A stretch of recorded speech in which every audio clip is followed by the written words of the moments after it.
আমরা দিনে দিনে যত আধুনিক হচ্ছি, আমাদের মধ্য থেকে আদব কায়দা বিদায় নিছে। একটা সময় ছিল বাপের ভাই, চাচা, বাপের ভাই, জ্যাঠা যেখানে দাঁড়ায় থাকতো, ভাতিজারা এদিক দিয়ে হাঁটতো না। এই কথাটা সত্য না মিথ্যা? তারা পাশ কাটিয়ে আরেক দিক দিয়ে চলে যেত। বাপের ভাইয়ের সাথে বেয়াদবি হয় কিনা। মুরব্বীরা যেখানে দাঁড়ায় থাকতেন, যুবকরা সেখানে যাইতেন না, দূরে থাকতেন, তাদের সাথে বেয়াদবি হয় কিনা।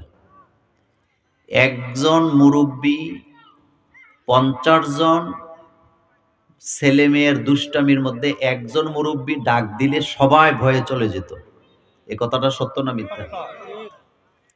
আর এখন মুরব্বীদের সামনে যুবক সিগারেট টানে, এরকমের বেয়াদব আমাদের এই এলাকায় একজনও নাই। তাহলে আমরা কি শিক্ষিত হইছি না বর্বর হইছি? বর্বর হইছি। এই জিনিসগুলো আপনাকে খেয়াল করতে হবে। একটা সময় ছিল, আপনারা যারা মুরব্বী আছেন, বাসে উঠলে আপনারা মুরব্বী দেখলে দাঁড়ায় যেতেন। কথাটা ঠিক না? মহিলা দেখলে আপনারা দাঁড়ায় যেতেন। আর এখন মুরব্বী দেখলে মুরব্বীকে সিট দিতে হবে এই চিন্তায় হাতে যে মোবাইলের দিকে তাকায়, মাথা আর উঠায় না, মনে হয় যেন হাতে প্রতিবন্ধী। কথা ঠিক না? অথচ রাসূল করিম সাল্লাল্লাহু আলাইহি ওয়াসাল্লাম বলেছেন, মাল্লাম ইয়ারহাম সাগীরানা ওয়া লাম ইউক্কির কাবীরানা ফালাইসা মিন্না। যারা ছোট ছোট বাচ্চাদেরকে আদর করে না, স্নেহ করে না, মুরব্বীদেরকে সম্মান দেয় না, তারা আমি নবী মুহাম্মদ সাল্লাল্লাহু আলাইহি ওয়াসাল্লামের উম্মত হতে পারে না। রাসূল করিম সাল্লাল্লাহু আলাইহি ওয়াসাল্লাম মানুষকে সম্মান দিতেন, সেজন্য রাসূলের মর্যাদা বাড়িয়েছিলেন কে? মাটি কাটে খায়, কৃষিকাজ করে খায়, এরকমের একজন কৃষক রাসূল করিম সাল্লাল্লাহু আলাইহি সাল্লামের সাথে সাক্ষাৎ করতে এসেছেন। রাসূল তখন প্রেসিডেন্ট, সোজা কথা নয়। আমার রাসূলের পদবি আপনি বলে শেষ করতে পারবেন না। আমার বাংলাদেশে যিনি প্রধান বিচারপতি হন, একই সাথে তিনি প্রেসিডেন্ট হতে পারেন না। যিনি সেনা প্রধান হন, তিনি একই সাথে পুলিশ বাহিনীর প্রধান হতে পারে না। কিন্তু আমার রাসূলের এই সবগুলো উপাধি একসাথে এক জমানায় আছে না? না, রাসূল যখন প্রেসিডেন্ট তখন তিনি সেনাপ্রধান, রাসূল যখন প্রধান বিচারপতি তখন তিনি মসজিদে নববীর খতিব। সুবহানাল্লাহ পড়েন। আমার কলেজার ভাইয়েরা, সেই রাসূলের সাথে একজন কৃষক দেখা করতে আসছেন। আল্লাহ রাসূল তাকে আসতে দিলেন, কাছে আসলো, রাসূলের সাথে হাত মিলালো। রাসূল তার জন্য দোয়া করে জিজ্ঞেস করলেন, তুমি কি করো? কৃষক নম্র স্বরে বলল, হুজুর আমি কৃষি কাজ করি, ফসলের জমিনে কাজ করি। আল্লাহ নবী মুস্কি হাসি দিয়ে বললেন, এই কাজ আমার বাবা আদম আলাইহিস সালাম করেছে। আল্লাহু আকবার বলেন। কৃষকের দাম নাই। ছেলেটা যদি ভার্সিটিতে লেখাপড়া করে, বাপটা যদি কৃষিকাজ করে, ছেলে অনেক সময় লজ্জায় বাপের পরিচয় দিতে চায় না। অথচ এই পৃথিবীতে আগমনকারী প্রথম নবী, যিনি আবুল বাশার, আদম আলাইহিস সালাম, একজন কৃষক ছিলেন। আদমের প্রধান কাজই ছিল কৃষিকাজ করা। আমার কলেজার বাইরে, এবার রাসূল ওই কৃষকের হাতটাকে ধরলেন, উপরের দিকে উঠালেন। মসজিদে নববীর সব সাহাবাদেরকে দৃষ্টি আকর্ষণ করে রাসূল বললেন, তোমরা কি জান্নাতি হাত দেখতে চাও? কৃষকের হাতের দিকে তাকাও, কারণ কৃষকের হাতে কোনো হারাম কামাই নাই। কৃষকের কামাইটা 100% হালাল। এজন্য এই হাতটা জান্নাতি। যেরকম সুবহানাল্লাহ। এখন আপনার কাছে আমার একটা প্রশ্ন,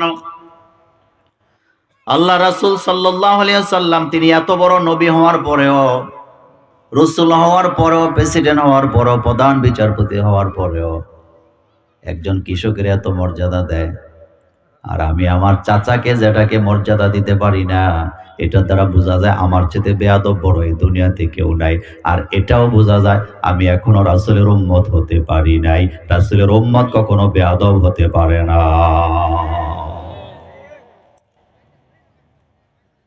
মা বাপ কথা বললে বাচ্চারা আগে সামনে যেয়ে কথা বলতো না, এখন বাপের উপরে ছেলেরা সিদ্ধান্ত দেয়, এমন বেয়াদব আছে না নাই?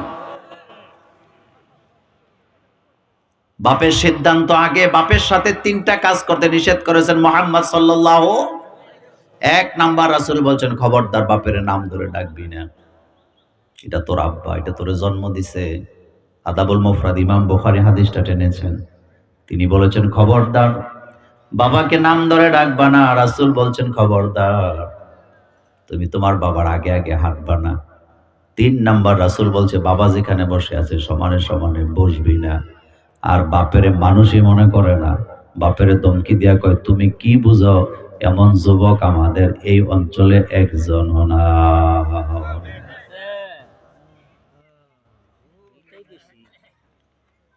রাসূল মসজিদে নববীতে খুতবা দিচ্ছেন, বুখারীর হাদিসে আসছে হযরতে জারির রাদিয়াল্লাহু তাআলা আনহু দরজায় দাঁড়ায় আছে, জায়গা পায় নাই মসজিদে দাঁড়ানো, যুবক মানুষ। রাসূল খেয়াল করছে বিষয়টা। আল্লাহ রাসূল তো এমন রাসূল, খেয়াল করতেন কে কোথায় বসছে, কোন জায়গায় বসছে, কি অবস্থায় আছে। রাসূল তাকায়া দেখলেন যুবক দাঁড়ায় আছে, বসতে জায়গা পায় নাই।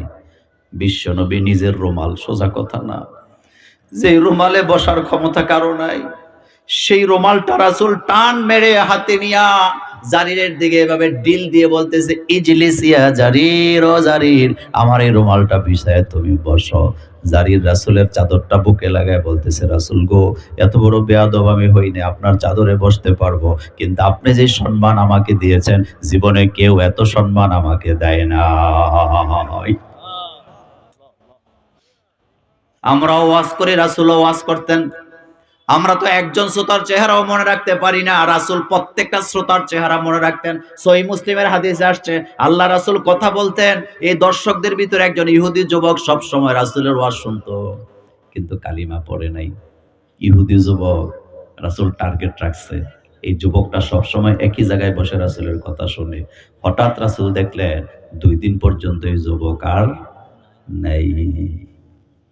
দুইজন সাহাবাকে রাসূল দায়িত্ব দিলেন, যাও ওই যুবকটা আসে না কেন, যুবকের কি সমস্যা জানো, ইহুদি যুবক। আল্লাহ রাসূল ইহুদি যুবকের খবর নেয়, আর আমরা বাই অসুস্থ হইয়া ঘরে পইড়া থাকে, দেখতেও যায় না। এমন ডাকাত ভাই কিশোরগঞ্জে না। দুইজন সাহাবা গেছে, যুবক যায় দেখতেছে যুবক মুমূর্ষ অবস্থা আছে, তার বাপ কাঁদতেছে। সাহাবারা দৌড়ে এসে বললেন হুজুর যুবক তো অসুস্থ, 2 দিন যাবত মুমূর্ষ অবস্থায় আছে। বিশ্ব নবী রহমাতুল লিল আলামিন, যিনি হা বললে হালাল হয়, না বললে হারাম হয়ে যায়, সেই নবী বলতেছেন চলো আমি এক্ষুনি যুবকের বাড়িতে যাব। আল্লাহু আকবার বলেন। আর আমরা হুজুরেরা ওয়াজ করতে গেলে কেউ যদি মুসাফা করতে আসে তাও সুযোগ দেয় না। কথা কন না কেন? কি পাওয়ার! এই পাওয়ার দেখায় কোনো লাভ নাই। কারণ তুমি যখন দুনিয়াতে ছিলা না তখন এই দেশে ওয়াজ হইছে, তুমি না থাকলেও ওয়াজ হবে। কারণ জমিন কার? এই জমিনের সিস্টেম চলমান রাখছেন কে? সুন্নাতা মান কাদ আরসালনা ক্বাবলাকা মির রুসুলিনা। আল্লাহ বলছেন আমার সিস্টেমের মধ্যে তুমি কোনো হেরফের পাবা না, আগেরটা পরেরটার মধ্যে কন্ট্রাডিক্টরি পাবা না, কারণ এই পৃথিবী চালাবার দায়িত্ব আমার।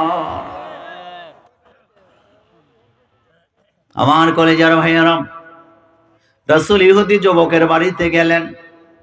আল্লাহ রাসূল দেখলেন মুমূর্ষ অবস্থা আছে, যুবক কষ্ট পাচ্ছে, বাবা কান্দে, বাপ ইহুদি, যুবক ইহুদি। ইহুদিরা আমাদের বন্ধু না শত্রু? কিন্তু রাসূল কি করতেছে দেখেন। আল্লাহর নবী বললেন ও যুবক, আমি জানি তুমি আমারে ভালোবাসো। যুবক কাঁদতেছে। যুবক বলতেছে হুজুর আপনার হৃদয়টা এত বড়, আপনি আমাকে দেখতে আসছেন, আমি তো কালিমা পড়ি নাই। আল্লাহর নবী বললেন যুবক তুমি আমাকে ভালোবাসো এটা আমি জানি, কিন্তু তোমার এই ভালোবাসা দিয়ে তো আমি কিয়ামতে কোনো উপকার করতে পারবো না যতক্ষণ না তুমি কালিমা না পড়ো।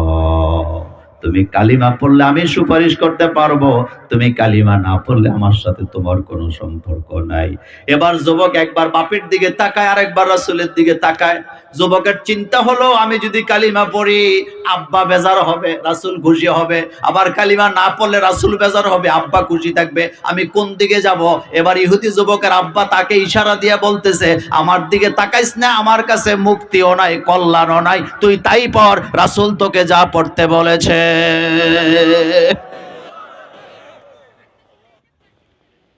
সম্মান দিলে সম্মান পাওয়া যায়, এটাই বাস্তবতা, এটাই বাস্তবতা, এটাই বাস্তবতা। রাসূল বাচ্চাদেরকে কিভাবে সম্মান করতেন হযরত আবু হুরায়রা বলেন, আমরা যখন রাসূলকে খুঁজে পাইতাম না, রাস্তায় রাস্তায় তালাশ করতাম, কাউকে জিজ্ঞেস করতে পারতাম না রাসূল কোন দিকে গেছে, বাচ্চাদের মাথাগুলা চেক করতাম। রাস্তার মধ্যে বাচ্চারা যে খেলাধুলা করে, আমরা বাচ্চার মাথাগুলা চেক করতাম। যেই রাস্তায় কোনো বাচ্চার মাথায় আতরের ঘ্রাণ পেতাম, আমরা বুঝতাম এই রাস্তা দিয়ে হেঁটে গেছে রহমাতুল লিল আলামিন। কারণ রাসূল ছাড়া বাচ্চার গায়ে কেউ, মাথায় কেউ হাত বুলায় না, আর রাসূলের হাতে ঘ্রাণ আছে না নাই? আল্লাহু আকবার বলেন। আদব কায়দা সব শেষ। এই কথাটাই রাসূল বলছে, বেয়াদবের জায়গা ইসলামে নেই। ও যুবক, তোর কপালে চুমু দিয়ে বলে যাই, মানুষকে সম্মান করতে শিখ। সিএনজিতে বইছ, সামনের সিটে তুই বসতে পারোস ইচ্ছা করলেই, মুরব্বিটা সামনে বইতে পারে না, এরপরও তোর গায়ে লাগে না। তুই সামনে বসিস নাই, তুই পেছনে বসে বসে মোবাইল চালাস, মোবাইল চালাবার উদ্দেশ্যে, অথচ মুরব্বিরে বসতে দিলি না। আমি মোল্লা নাজিম ফতুয়া দিলাম, তুই রাসূলুল্লাহর উম্মত হতে পারিস নাই, কারণ রাসূলের চরিত্র এখনো তোর মধ্যে আসে না।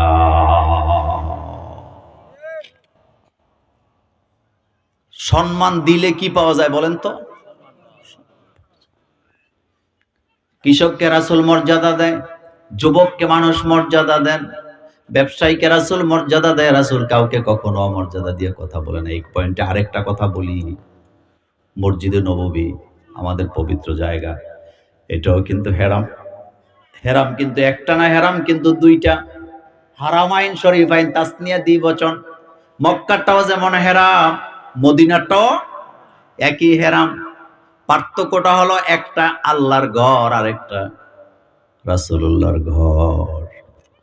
কিন্তু একটা কথা বলি শোনেন, একজন ইহুদি মসজিদে নববীর ভিতরে ঢুকছে, ঢুকে পেশাব করা শুরু করছে। সাহাবারা দেইখা উঠে যাচ্ছে, মনে হয় যেন তারে তুলে ধরে মারবে। রাসূল কি নবী, কি রাসূলের কি আদর্শ। রাসূল প্রথম কথাটাই বলছে, সাহাবারা থামো, পেশাব করা অবস্থায় তারে থামায় দিও না, থামাইলে লোকটার কষ্ট হবে। সুবহানাল্লাহ, বাইজে কইন আর কি। পেশাব করতেছে কোন জায়গায়, আর রাসূল কি বলতেছে? থামো, কষ্ট দিও না, পেশাব শেষ করুক, তোমার যত কথা আছে পরে বলবা, লোকটা এখন কষ্ট পাবে। আপনি কখনো চিন্তা করছেন ব্যাপারটা? মসজিদের ভিতরে পেশাব করতেছে, রাসূল কয় থামো, কষ্ট দিও না, থামো, পেশাব শেষ হোক। আমি আর আপনি হইলে বাচ্চা যদি পেশাব করতো, তারে সুদ্ধা, তার বাপ সুদ্ধা দইরা নিয়া কিশোরগঞ্জের বিলে, কথা ঠিক না? আল্লাহ রাসূল সাল্লাল্লাহু আলাইহি ওয়াসাল্লাম সাহাবাদেরকে থামালেন, পেশাব শেষ করলো। রাসূল বললেন, তুমি এদিকে আসো।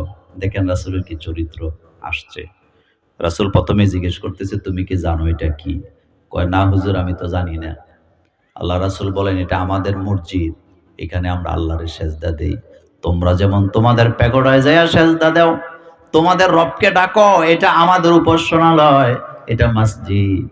লোকটা বলতেছে, হুজুর আমি বুঝতে পারি নাই, আমারে মাফ করে দেন, আমি বুঝলে তো এখানে পেশাব করতাম না, তবে আপনার যে আদর্শ আমি দেখলাম, আমি নিশ্চিত আপনি যে নবী, এতে কোনো সন্দেহ নাই। আপনি যে নবী এটাই তো প্রমাণ। মিলাবেন আমাদের সাথে রাসূলের চরিত্রগুলা।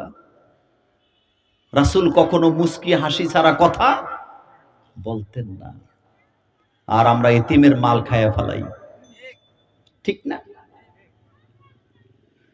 আল্লাহর নবীকে আল্লাহ বলছেন ফাআম্মাল ইয়াতীমা ফালা তাকহার ওয়া আম্মাস সাইলা ফালা তানহার ওয়া আম্মা বিনিআমাতি রাব্বিকা ফাহাদ্দিস। নবী গো, এতিমরে ধমকি দিয়েন না, মিসকিনকে খাবার দেন, আমার কথায় কষ্ট পাইয়েন না। আমরা তো জিয়াফতের খানা করি, মুরব্বীরা যাতে কবরে শান্তি পায় এই উদ্দেশ্যে তো জিয়াফত করেন, অথচ জিয়াফতের খাবার খাওয়াইতে আল্লাহ বলছে তোমরা মিসকিনকে খাওয়াবা, ফকিরকে খাওয়াবা, পথচারীকে খাওয়াবা, মুসাফিরকে খাওয়াবা। কিন্তু জিয়াফতের খানা ফকিররেও খায় না, মিসকিনকেও খাওয়ায় না। উল্টো এলাকার সর্দার, মাতাব্বর, চেয়ারম্যান আর নেতারা, গাঁজাখোরেরা খায়, এমন খাবার আছে না? না, কথা কি বলবো? আল্লাহ কি মিসকিন খাওয়াইতে কইছে না চেয়ারম্যান খাওয়াইতে কইছে? আল্লাহ কি মিসকিন খাওয়াইতে কইছে না এলাকার নেতাদেরকে খাওয়াইতে কইছে? তো চেয়ারম্যানরে দাওয়াত দেন, এমপি রে দাওয়াত দেন, এমপি আবার একা আসে না, একদল গাঁজাখোর লইয়া আয়া খায়া যায়। কথা কন না কেন? আমি শুধু আপনাকে বুঝাইলাম। তো জিয়াফত করছেন আপনি গরিবকে খাওয়ানোর জন্য। আল্লাহ বলছে কিয়ামতের ময়দানে জিজ্ঞেস করা হবে মা সালাকাকুম ফি সাকার ক্বালু লাম নাকু মিনাল মুসাল্লিন ওয়া লাম নাকু নুতইমুল মিসকিন। আল্লাহ গো, জাহান্নামে যাইতেছি, বড় কারণের 2 নাম্বার কারণ হলো মিসকিনকে খেতে দেই নাই। জিয়াফত করলেন ঠিক, মিসকিনও খাইলো না। জিয়াফত করলেন ঠিক, ফকিরও খাইলো না। জিয়াফত করলেন ঠিক, মুসাফিরও খাইলো না। মাঝখান থেকে বড় লোকেরা খায়া বিষ মজাইলো। তাহলে বোঝা গেল তেলওয়ালার মাথায় আপনি, মুরব্বীরা কথা কয় না, কার মাথায় দিছেন? আচ্ছা, এখন আপনাদের কাছে প্রশ্ন, জিয়াফতের খাবার এটা পবিত্র না অপবিত্র? পবিত্র না অপবিত্র? এটা তো হুজুররা খাবে, আলেম ওলামারা খাবে। কিন্তু রাতের বেলা পাপুসি একটা কই থেকে দইরে নিয়ে আইছেন, হাতে গোস্ত রান্না করার সময় এক হাতে বিড়ি আর এক হাতে মশলা। কথা ঠিক না বেটি? আপনাদের মনোযোগ আছে? এক হাতে কি, এতে গরুর গোস্তের মধ্যে মশলা দেয়, এক হাতে আরেক হাতে বিড়ি টান দিতেছে। শীতের দিন আহারে সারা রাত রান্না করা লাগবে। তা আপনার কাছে আমার প্রশ্ন, বিড়ি খাইনারে দিয়া রান্না করাটা এত জরুরি ছিল কেন? আবার আমি এমন ভয়ানক ব্যাপারও দেখছি, যারা কবর খুঁড়তেছে, কবর খুঁড়া অবস্থায় 2-3টা বিড়ি শেষ করে, এমন কবর খুঁড়ার লোক কিশোরগঞ্জে নাই। মিনহা খলাকনাকুম, পড়েন মিনহা খলাকনাকুম ওয়া ফিহা নুঈদুকুম ওয়া মিনহা নুখরিজুকুম তারাতান উখরা। আল্লাহ বলে বান্দার এই মাটি থেকে তোরে আমি তৈরি করছি, এই মাটিতে তোরে আমি আবার ঢুকাইয়া দেব, এই মাটি থেকে তোরে আমি আবার বের করব। আচ্ছা, আপনাদের কাছে জানতে চাই, এই মাটি থেকে আল্লাহ মানুষকে বের করার ক্ষমতা আছে নাকি নাই? বিশ্বাস করেন তো? ইজি ব্যাপার। কি ব্যাপার? ইজি ব্যাপার, সহজ ব্যাপার। হযরত ইব্রাহিম আলাইহিস সালাম খলিলুল্লাহ, বলেন কি তিনি? খলিলুল্লাহ। আল্লাহরে জিজ্ঞেস করতেছে রব্বি আরিনি কাইফা তুহিল মাউতা। ও রব, তুমি মৃত্যুকে কিভাবে জীবিত করো, বুঝে আসে না। রব্বি আরিনি কাইফা তুহিল মাউতা। ও আমার রব, ও আমার আল্লাহ, তুমি মৃত্যুকে কিভাবে জীবিত করো? আল্লাহ কয় আওয়ালাম তুমিন, তুমি কি বিশ্বাস করো না? কলা বালা, কয় হ্যাঁ আল্লাহ বিশ্বাস করি। ওয়ালাকিন লিয়াতমাইন্না কালবি, কিন্তু বুঝি না, যদি একবার দেখাও কলজাটা ঠান্ডা হয়ে যাবে। আশেক আর মাসুকের কথার মধ্যে কত মজা দেখেন। নবীদের সাথে আল্লাহ যে কথা বলতেন, আল্লাহর সাথে যে নবীরা কথা বলতেন, কথার মধ্যে মজা মাধুর্যতা আছে না নাই? হযরত মুসা আলাইহিস সালাম তো কথার চান্স পাইলে বন্ধ করে না। পাদশাহ মালে মস্তে মাগরিবে হালে মস্ত, পাদশাহ মালে মস্তে মাগরিবে হালে মস্ত, খুবে রোয়া নাজে মস্তে আশেকা দিদারে মোর। আরে আশেক যখন মানুষ মাসুকের সাথে কথা বলার সুযোগ পায়, সময়টা তাড়াতাড়ি শেষ হোক, জীবনেও চায় না। যুবকেরা প্রেম করে মোবাইলে, বান্ধবীরে ফোন দিলে হেতে চায় না বান্ধবী কলটা কাটুক, যতক্ষণ মিনিট শেষ না হয় অতক্ষণ কথা চালায়। প্রেম করি না যুবক আজকের মাহফিলে একজনও নাই। তবে প্রেম করবি তো বিপদে পড়বি, কারণ প্রেম আছে যেখানে বিপদ আছে সেখানে। আমি বলি নাই, কবি বলতেছেন मोहब्बत में मुसीबत है ये कुदरत की हकीकत है, मोहब्बत में मुसीबत है ये कुदरत की हकीकत है, जहाँ বৃষ্টি বরসती है ওহাই বিজলি চমকती है। ভালোবাসা যেখানে বিপদ আছে সেখানে, বৃষ্টি আছে যেখানে বজ্রপাত সেখানেই আছে না না। इस दुनिया की दोस्ती मिस्ल कागज फूल की, इस दुनिया की दोस्ती मिस्ल कागज फूल की, देखने में खुशनुमा है वो मगर कुछ भी नहीं। ও যুবক, এই দুনিয়ার ভালোবাসাটা হলো কাগজের ফুলের মতো, দেখতেই সুন্দর লাগে, কোনো গ্রাণ নাই, বরং গ্রাণ আছে ওই ভালোবাসা যেটা কার জন্য। হযরতে মুসা আলাইহিস সালাম কথার চান্স পাইলে বন্ধ করে না, আল্লাহ বললে একটা, মুসা কয় ছয়টা। সুবহানাল্লাহ আসে না? কয়টা কয়টা? ছয়টা। আমার কলেজের ভাইয়েরা, আল্লাহ জিজ্ঞেস করছেন ওমা তিলকা বিয়ামিনিকা ইয়া মুসা, ও মুসা তোমার ডাইন হাতে এটা কি? তো মুসা আলাইহিস সালাম তো বলতে পারতেন এটা একটা লাঠি, শেষ, ঠিক না? কিন্তু না, এক কথায় জবাব দেয় না, তিনি বলতেছেন হিয়া আসায়া, এটা একটা লাঠি, আতাওয়াক্কাউ আলাইহা, এটা দিয়ে আমি ভর করে চলি, অবশ্য বিহা আলা গনাম, এটা দিয়ে ছাগলের জন্য পাতা পারি, বলিয়া ফিহা মাআরিবু উখরা, এটা দিয়ে এই করি সেই করি সেই করি সেই করি। আল্লাহ বলতেছে মুসা, কথা বললাম একটা, এতগুলা কথা কেন বলো? মুসা আলাইহিস সালাম হাসি দিয়ে কয়, আল্লাহ আমি চাই না কথাগুলা তাড়াতাড়ি শেষ হোক, এই জন্য কথাকে লম্বা করে দিলাম। আল্লাহু আকবার বলো। এখন বলেন, নামাজে আমরা কথা বলি কার সাথে? ওই জায়গায় তাড়াহুড়া নাই।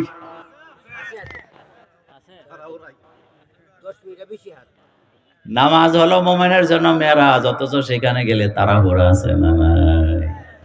মুসা আলাইহিস সালাম আল্লাহর সাথে কথা কইতে লম্বা চায়, রাসূলুল্লাহ নামাজ লম্বা লম্বা পড়তেন, আর আমাদের যত তাড়াহুড়া, তারাবি নামাজের কোনো ব্রেকই নেই, বিরতিহীন। কি নামাজ, এক টানে শেষ, 20 রাকাত 35 রাকাত। কথা ঠিক না? সেদিকে গেলাম না, আমি কথা বলতেছিলাম ইব্রাহিম আলাইহিস সালামের ব্যাপারে। তিনি বলতেছেন লিয়াতমাইন্না কালবি, আয় রব তুমি যদি আমাকে দেখাও আমার কলিজাটা ঠান্ডা হবে, তুমি কিভাবে মৃত্যুকে জীবিত করো আমি যদি প্র্যাকটিক্যালি দেখি আমার হৃদয়টা ঠান্ডা হবে। আল্লাহ পাক বললেন যাও তুমি 4টা পাখি ধরে নিয়ে আসো, 4 কালারের, আমি তোমারে দেখায় দেব।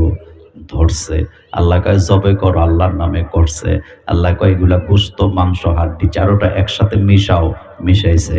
আল্লাহ বলছেন পাহাড়ের চূড়ায় ছেড়ে দাও, ছিটায়া দাও। এবার ফসল যেমনি ভুনেন আপনারা, সরিষা যেমনি বাইনান, এভাবে করে ছেড়ে দিছে। এবার আল্লাহ বলতেছে তুমি এবার ডাকো আল্লাহর নামে। সুবহানাল্লাহ। কার নামে? কার নামে? কার নামে? আল্লাহ। তোমার নিজের নামে ডাকো না, আল্লাহর নামে ডাকো। হযরত ইব্রাহিম আলাইহিস সালাম যখন ডাক দিছে, তিনি তাকায় দেখতেছে বাতাসের মতো পশমগুলা উড়ে উড়ে এসে হাড্ডিগুলা, গোশতগুলা ছিন্ন বিচ্ছিন্ন হওয়া জিনিসগুলা উঠতে উঠতে জায়গায় এসে 4টা পাখি হয়ে দাঁড়ায়া আল্লাহর জিকির করতেছে। আল্লাহু আকবার বলেন। ক্ষমতা কার? ক্ষমতা কার? রাজত্ব কার? এই ব্যাপারে যতটুকু পারি কয়েকটা কথা বলে দিয়ে যাব। আল্লাহ রাব্বুল আলামিন বলছেন, এখান থেকে আমার আলোচনা, আউযু বিল্লাহি মিনাশ শাইতানির রাজীম, বিসমিল্লাহির রহমানির রহিম, কুলিল্লাহুম্মা মালিকাল মুলকি তুতিল মুলকা মান তাশা ওয়া তানজিউল মুলকা মিম্মান তাশা ওয়া তুইজ্জু মান তাশা ওয়া তুযিল্লু মান তাশা বিয়াদিকাল খায়র ইন্নাকা আলা কুল্লি শাইইন কাদির। কথাগুলো মনোযোগ দিয়ে শুনবেন, মাথার মধ্যে রাখবেন, একটু চিন্তা করবেন। আল্লাহ পাক বলতেছে কুল, নবী আপনি বলেন, আল্লাহুম্মা মালিকাল মুলক, আয় আল্লাহ তুমি তো রাজত্বের মালিক। আল্লাহ তো বলতে পারতেন নবী আপনি বলে দেন আমি রাজত্বের মালিক। মনোযোগ আছে আপনাদের? আল্লাহ তো বলতে পারতেন নবী আপনি বলেন আমি আল্লাহ রাজত্বের মালিক, কিন্তু না, আল্লাহ এটা বলে নাই। আল্লাহ নবীরে শেখায় কুল, নবী আপনি বলেন আল্লাহুম্মা মালিকাল মুলক, আয় আল্লাহ তুমি রাজত্বের মালিক। পার্থক্য আছে না কথার মধ্যে? একটা হলো আপনি বলেন আল্লাহ রাজত্বের মালিক, সহজ কথা। আর একটা হলো নবী আপনি বলেন ও আল্লাহ তুমি রাজত্বের মালিক। রাসূল তখন প্রেসিডেন্ট, রাসূল তখন কি প্রেসিডেন্ট। আল্লাহ বলতেছে নবী গো আপনি বলেন আল্লাহুম্মা মালিকাল মুলক, আয় আল্লাহ আপনিই তো রাজত্বের মালিক। এর অর্থ কি? এর অর্থ হলো ক্ষমতা যারা পাবে তারা যেন স্বীকৃতি দেয় আমি ক্ষমতার মালিক, আমি তারে শুধু কেয়ারটেকারের দায়িত্ব দিছি, আসল ক্ষমতা কার। এটা বুঝতে হলে একটু মাথাটা ঠান্ডা রাখবেন, মনোযোগটা ঠিক রাখেন। আমার এই মুরব্বী বাবা একটা বাংলো বানাইছে বিরাট বড়। আপনাদের এলাকায় কত শতাংশে কানি হয়? 35 কানি। এই রকমের 100 কানি জমির উপরে উনি একটা বাংলো বাড়ি বানাইছে। বাড়িটা এমন ভাবে উনি সাজাইছে, ওনার ইচ্ছা মতো এক জায়গায় গোলাপের চাষ করছে, এক জায়গায় সূর্যমুখী, এক জায়গায় আম, এক জায়গায় লিচু, এক জায়গায় পেঁপে, এক জায়গায় আনারস, এক জায়গায় ওনার বাংলো, এক জায়গায় ওনার কর্মচারীদের জন্য বাড়িঘর। পুরা বাড়িটা এক জায়গায় সুইমিং পুল বানাইয়া পুরা বাড়িটাকে সাজাইয়া আমি মোল্লা নাজিম রাইনা কইছে মোল্লা ভাই আপনার মাসে 1 লাখ টাকা বেতন দেবো, আপনি বাড়িটা পাহারা দিবেন। এখন বলেন তো এই বাড়ির মালিক কি আমি না মুরব্বী? উনি তো দেশে থাকে না, উনি ঢাকায় থাকে বা আমেরিকা থাকে। উনি আমারে দায়িত্ব দিয়ে গেছে, আমি হলাম কেয়ারটেকার। মনোযোগ আছে আপনাদের? আমি কি কেয়ারটেকার। উনি যাওয়ার সময় বলে গেছে আপনার আমি 1 বছরের জন্য বাড়িটা কন্ট্রাক্ট দিলাম পাহারা দেওয়ার, 1 বছর পরে আমি আপনার থেকে হিসাব নেব।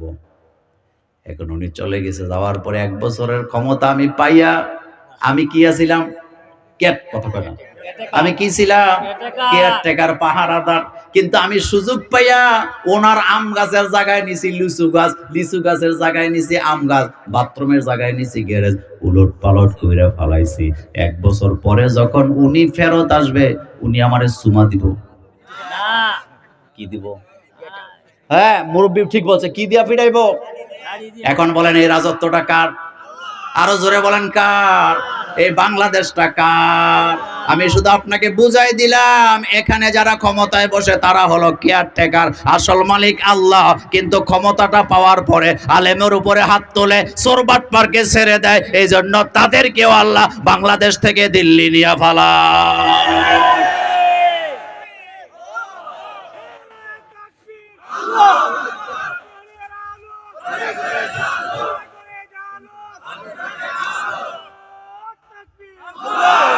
বলেন রাজত্বের মালিককে? কোন খেয়াল করেন কোন জায়গায় নদীটা কতটুকু দৈর্ঘ্য হবে, কতটুকু বাঁকা হবে, কোন বিলটা কত বড় হবে, কোন জায়গার পাহাড়টা কতটুকু উঁচু হবে, এটা ঠিক করছে কে? অথচ মানুষ ক্ষমতা পাইয়া প্রত্যেকটা খালকে ভরাট কইরা দেশটাকে ধ্বংস করে দিছে। কথা কন না কেন? করছে না? আচ্ছা আপনারা মুরব্বীরা বলেন আগের দিনে প্রত্যেকটা খালের মধ্যে মিষ্টি পানি ছিল কি ছিল না? এই খালগুলা মানুষেরা বন্ধ করছে কি করে নাই? প্রত্যেকটা খালের বাড়ি বানাইছে, প্রত্যেকটা নদীর বাড়ি বানাইছে, পাহাড় কাইটা সমতল করে দিছে। আল্লাহ বলতেছে আমি ক্ষমতার মালিক, আমি এটা সাজায় দিয়েছি, আমার বান্দারা বসবাসের উপযোগী করে আমি বানাইলাম, তুই কেন নষ্ট করলি? আর তাদের পাপের শাস্তি আর গজব আমাদের উপরে আছে না না? জহারাল ফাসাদু ফিল বাররি ওয়াল বাহরি বিমা কাসাবাত আইদিন নাস। এই জমির যত বিপর্যয় দেখো সবগুলো মানুষে কামাই করছে। আবার দেখেন ঢাকা বুড়িগঙ্গা নদীর তীরে অবস্থিত। বুড়িগঙ্গা নদীর পানি ছিল আগে এত পরিষ্কার, এটা মানুষে খাইতো, এটা মানুষে রান্না করত। আর এখন এই পানি এত ময়লা করছে, মাছও বাঁচার সুযোগ নেই। এই জিনিসগুলা করছে ফেরেশতারা আর মানুষেরা। হুজুরে বলেন কারা?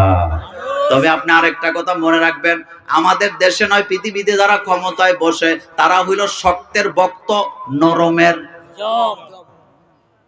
কথা, ঠিক না? যেমন একটা লোকে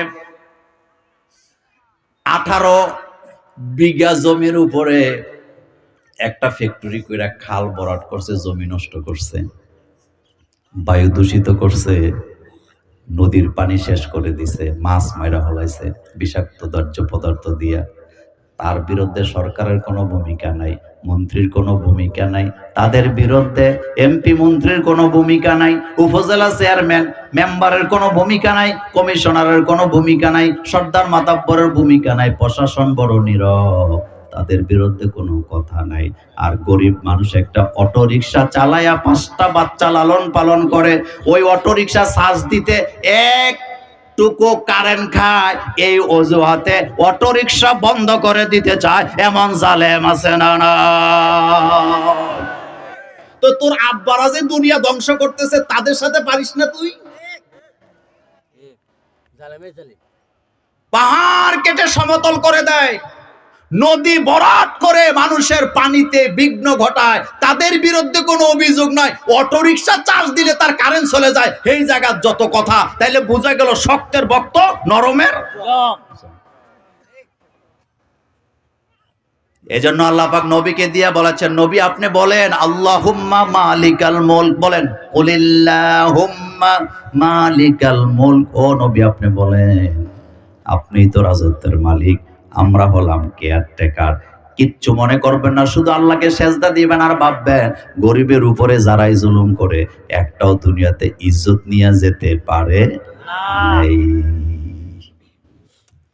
রাজত্ব পাওয়ার পরে কেয়ারটেকার যদি নিজের বাড়ির মালিক মনে করে, যেই দশা হয়, যেই দশা হয়। সেম কাহিনী রাষ্ট্র ক্ষমতা পাওয়ার পরে যারা নিজের ক্ষমতার সব মনে করে তাদের দশাও সেম। বাংলাদেশে হয়েছে যেটা, শ্রীলঙ্কায়ও হয়েছে সেটা, এখন দেখলাম আবার সিরিয়াতেও হয়েছে সেটা। ঘটাইছে কে? তাহলে দিন শেষে ক্ষমতার মালিক কে? আব্রাহারে আল্লাহ ক্ষমতা দিছিল, তার সে কিন্তু জন্ম হয়েছে দাসীর ঘরে। কার ঘরে? দাসীর ঘরে। পুরা দুনিয়া তার কথা উঠে বসে। কত বড় পাওয়ারফুল সে! ইয়ামানে একটা কাবা বানাইছে, কত বড় বেয়াদব। তার চিন্তা হলো আমার এখানে এসে সবাই কাবা কাবা করবে, তাওয়াফ করবে, নামাজ পড়বে। কাবা বানাইছে, তার কাবায় কেউ যায় না, সব মক্কায় চলে যায়। উপদেষ্টাদেরকে ডাকায় বলছে, আচ্ছা বল, আমি তো কাবা বানাইছি, আমার কাবায় তো কেউ আসে না। এবার উপদেষ্টারা সালাক না বেফতার? কথা কন না কেন? সালাক না হইলে দাড়ি কামাইয়া বাগে। কত সালাক! জান বাঁচানো ফরজ না, জান দেওয়া ফরজ। ইন্নাল্লাহ হাশতারা মিনাল, এটা কি মোল্লার কথা না আল্লাহর কথা? আচ্ছা বলেন তো আলেম ওলামারা, জান বাঁচানো ফরজ না দেওয়া ফরজ? দেওয়া ফরজ। ইন্নাল্লাহ হাশতারা, আল্লাহ বলতেছে তোর জানের বিনিময়ে আমি তোর জান্নাত তোর কাছে বিক্রি করে দিছি, তাহলে জান তো দিতে হবে, জান তো রাখার জন্য নয়। তবে দিতে হবে কার জন্য? আল্লাহ পাকের জন্য। কুল ইন্না সলাতি, পড়েন কুল ইন্না সলাতি ওয়া নুসুকি ওয়া মাহইয়ায়া ওয়া মামাতি লিল্লাহি রাব্বিল আলামিন। আমার জান কার? আরো জোরে বলেন। এবার আব্রাহার কাবায় কেউ যায় না। এবার উপদেষ্টারা বুদ্ধি দিছে, আসল কাবা ভাঙ্গেন তাহলে আপনার কাছে আসবে। বুদ্ধি দিছে না বাঁশ দিছে? কি বাঁশ?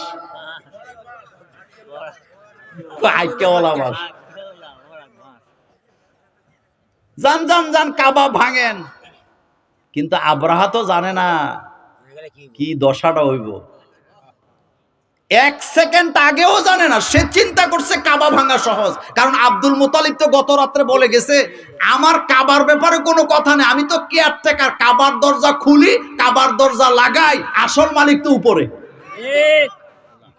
আব্দুল মুতালিব ছিল কাবাগরের কি? কেয়ারটেকার। আসল মালিক কে? আল্লাহ। আব্রাহা কয় আপনার কি কাবার ব্যাপারে কথা নাই? কারণ কাবার মালিক আপনার সাথে বুঝা পরামর্শ করবে, আমি তো কেয়ারটেকার, আমি তো মালিক না। আপনি যান কাবা ভাঙে, মুছে তেল দেয়, মনে করছে ভাঙে ভালাবো। আল্লাহ পাক বলছেন ওয়া আরসালা আলাইহিম তায়রান।